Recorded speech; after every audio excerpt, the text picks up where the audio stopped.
सुनो।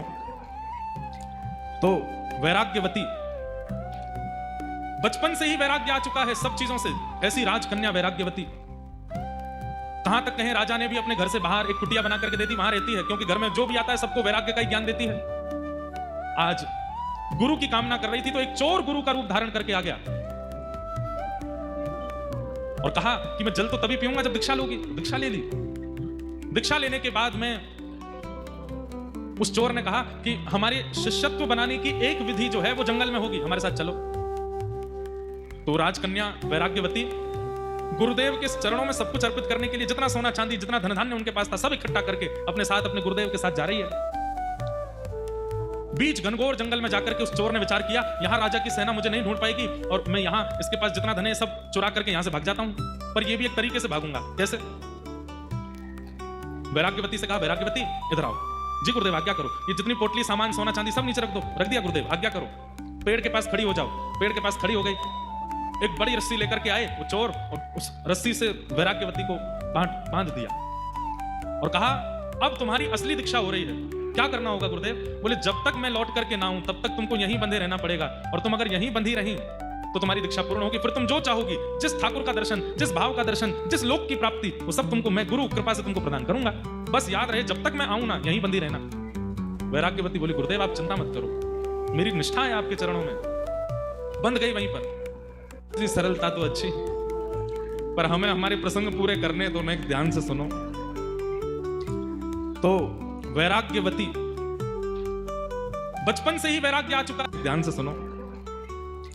तो वैराग्यवती, बचपन से ही वैराग्य आ चुका है सब चीजों से, ऐसी राजकन्या वैराग्यवती। कहां तक कहें, राजा ने भी अपने घर से बाहर एक कुटिया बना करके दे दी, वहां रहती है, क्योंकि घर में जो भी आता है सबको वैराग्य का ही ज्ञान देती है। आज गुरु की कामना कर रही थी तो एक चोर गुरु का रूप धारण करके आ गया और कहा कि मैं जल तो तभी पीऊंगा जब दीक्षा लोगी। दीक्षा ले ली। दीक्षा लेने के बाद में उस चोर ने कहा कि हमारे शिष्यत्व बनाने की एक विधि जो है वो जंगल में होगी, हमारे साथ चलो। तो राजकन्या वैराग्यवती गुरुदेव के चरणों में सब कुछ अर्पित करने के लिए जितना सोना चांदी, जितना धन धान्य उनके पास था, सब इकट्ठा करके अपने साथ अपने गुरुदेव के साथ जा रही है। बीच घनघोर जंगल में जाकर के उस चोर ने विचार किया, यहां राजा की सेना मुझे नहीं ढूंढ पाएगी और मैं यहां इसके पास जितना धन है सब चुरा करके यहां से भाग जाता हूं, पर यह भी एक तरीके से भागूंगा। कैसे? वैराग्यवती से कहा, वैराग्यवती इधर आओ। जी गुरुदेव आज्ञा करो। ये जितनी पोटली सामान सोना चांदी सब नीचे रख दो। रख दिया गुरुदेव, आज्ञा करो। पेड़ के पास खड़ी हो जाओ। पेड़ के पास खड़ी हो गई। एक बड़ी रस्सी लेकर के आए वो चोर और उस रस्सी से वैराग्यवती को बांध दिया और कहा, अब तुम्हारी असली दीक्षा हो रही है। क्या करना होगा गुरुदेव? बोले, जब तक मैं लौट करके ना आऊं तब तक तुमको यहीं बंधे रहना पड़ेगा, और तुम अगर यहीं बंधी रही तो तुम्हारी दीक्षा पूर्ण होगी। फिर तुम जो चाहोगी, जिस ठाकुर का दर्शन, जिस भाव का दर्शन, जिस लोक की प्राप्ति, वो सब तुमको मैं गुरु कृपा से तुमको प्रदान करूंगा। बस याद रहे, जब तक मैं आऊं ना यहीं बंधी रहना। वैराग्यवती बोली, गुरुदेव आप चिंता मत करो, मेरी निष्ठा है आपके चरणों में। बंध गई वहीं पर।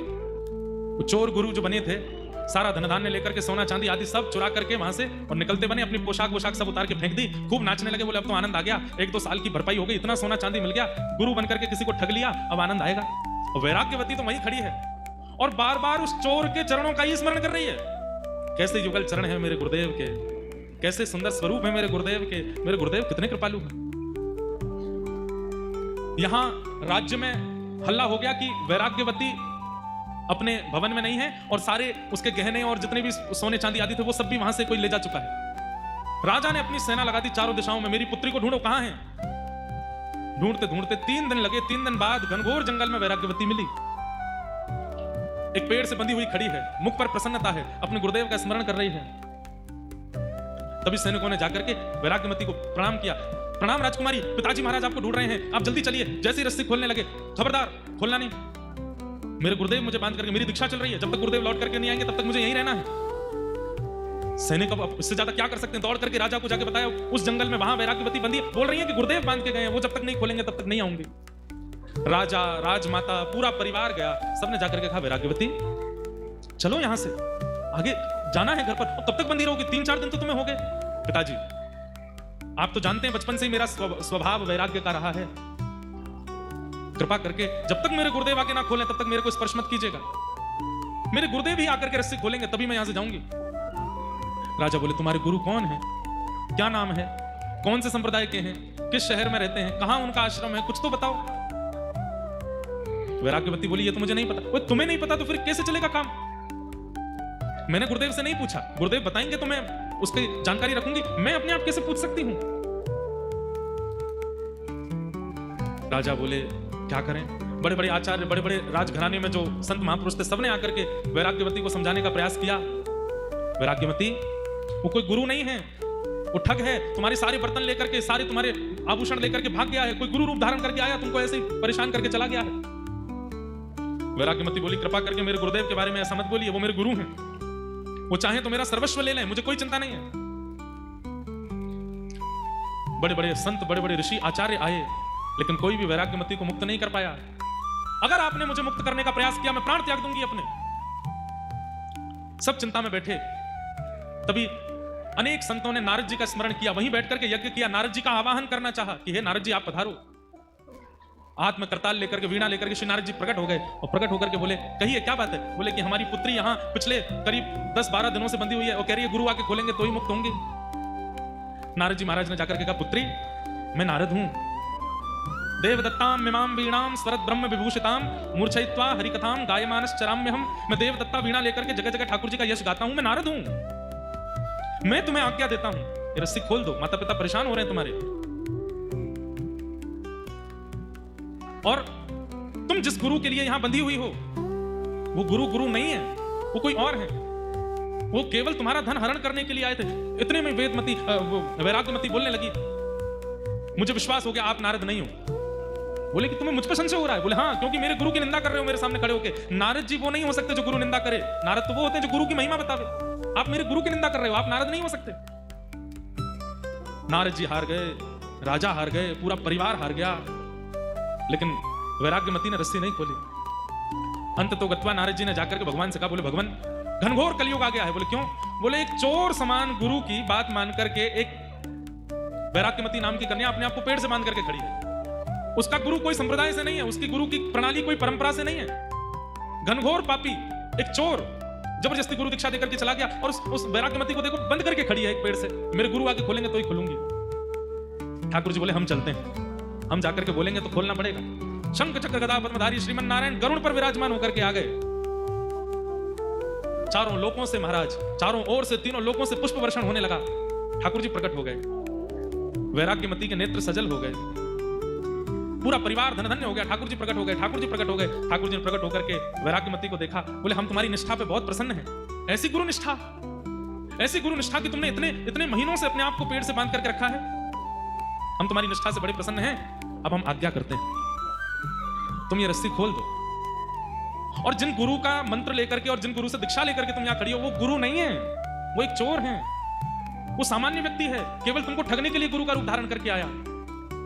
वैराग्यमती के नेत्र सजल हो गए, ठाकुर जी के चरणों में वहीं से सिर झुका करके प्रणाम करते हुए बोली कि नाथ, पिता ने आकर के रोका, कुल गुरु ने आकर के रोका, नारद जी ने आकर के रोका, सबने एक ही बात कही कि मेरे गुरु चोर हैं, मेरे गुरु गुरु नहीं है, मेरे गुरु ठग हैं। सबने गलत गलत शब्द कहे, पर मैं मानती रही कि मेरे गुरु ही परम सत्य हैं। और आज तो इस बात पर प्रमाण हो गया कि मेरे गुरु सर्वोपरि थे। भगवान बोले मैं निंदा कर रहा हूं तो भी तुम मान रही हो सर्वोपरि। वैराग्यमती कहती है जिन गुरु के जीवन में आते ही कुल गुरु के पास मुझे नहीं जाना पड़ा, वो यहां आ गए, नारद जी यहां आ गए, और अंततः गत्वा ठाकुर जी यहां आ गए। वो गुरु नकली कैसे हो सकते?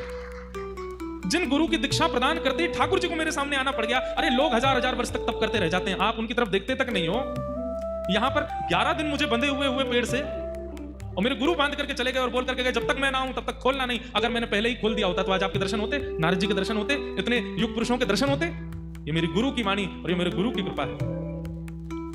भगवान बोले जय हो, चलो अब हम आज्ञा कर रहे हैं, खोल दो। बोले ना, जब तक गुरु जी नहीं खोलेंगे तब तक नहीं आऊंगी। भगवान ने नारद जी को बोला हे नारद क्या करो, हनुमान जी को बुलाओ। हनुमान जी आए, हनुमान जी के प्रकट होते ही वैराग्यमती बोली अब तो और विश्वास हो गया कि मेरे गुरु जी, देखो हनुमान जी भी आ गए। अरे हमने इनको अपने काम से बुलाया। बोले किसी भी काम से बुलाया, दर्शन तो मुझे हो रहे हैं ना। अरे हनुमान जी बड़ी दिक्कत आ गई है, तुम एक काम करो। हनुमान जी बोले क्या करना है? इसके गुरु जी खोज के लाओ। हनुमान जी गए, वैराग्यमती अपने गुरु का परिचय दो। बोले परिचय कुछ नहीं पता, बस इतना पता वो मेरे गुरु हैं। कहाँ रहते हैं, क्या नाम है, क्या कुछ नहीं। अरे 10 मिनट पहले दीक्षा हुई, 10 मिनट बाद गुरु जी बांध के चले गए, मुझे कुछ नहीं पता उनके बारे में। और देखो इतनी कम जानकारी होते हुए भी कैसी गुरु कृपा हुई मेरे ऊपर। भगवान से हनुमान जी बोले क्या करना है भगवान, ये तो बावली है गुरु के पीछे। हनुमान जी इसके गुरु को खोजना है, और वास्तविक में वो सिद्धियों से ही पता चलेगा इसके गुरु कहाँ हैं। तो आप अपनी अष्ट सिद्धियों को प्रकट करके थोड़ा विचार कीजिए, ढूंढिए कि इसके गुरु कहाँ हैं। हनुमान जी ने अपनी नवनिधि अष्ट सिद्धियों को प्रकट किया और अपने मंत्र शक्ति से ढूंढा, तो ढूंढते अरे राम राम राम राम, क्या हुआ? बोले पास के राज्य में एक नगर सेठ है, उसके यहाँ पर चोरी कर रहे हैं इसके गुरुजी। बोले वही है इसके गुरुजी, लेके आओ। बोले चोर गुरुजी हैं? बोले हाँ। इतने में ही हनुमान जी महाराज तो अंतर ध्यान हुए, गदा लेकर के तुरंत प्रकट हो गए। गुरुजी यहाँ तिजोरी में से सामान निकाल रहे थे, पीछे मुड़ करके देखा तो पवन पुत्र हनुमान जी को देख करके गुरुजी, हे भगवान आप कैसे आ गए? हनुमान जी बोले चलो हमारे साथ, तुमको ले जाने आए हैं। बोले कि मैंने तो उम्मीद रखी थी कि यमदूत आएंगे, लेकिन आप आए हो, रामदूत आए हैं। मैंने ऐसे ऐसे काम किए कि मुझे तो लगा कि यमदूत ही आएंगे मुझको लेने, लेकिन आप आ गए, नाथ बड़ी कृपा।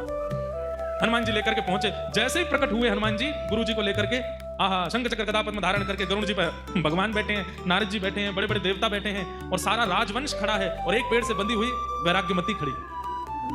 सबका दर्शन किया पहले तो चोर गुरु जी ने, सब क्रोध में देख रहे हैं उनको। बारे चोर, गुरु बनकर के ऐसी दीक्षा देकर के गया, जैसे ही वैराग्यमती को देखा, अब चोर बोलता है तू अभी तक बंधी है यहीं पे?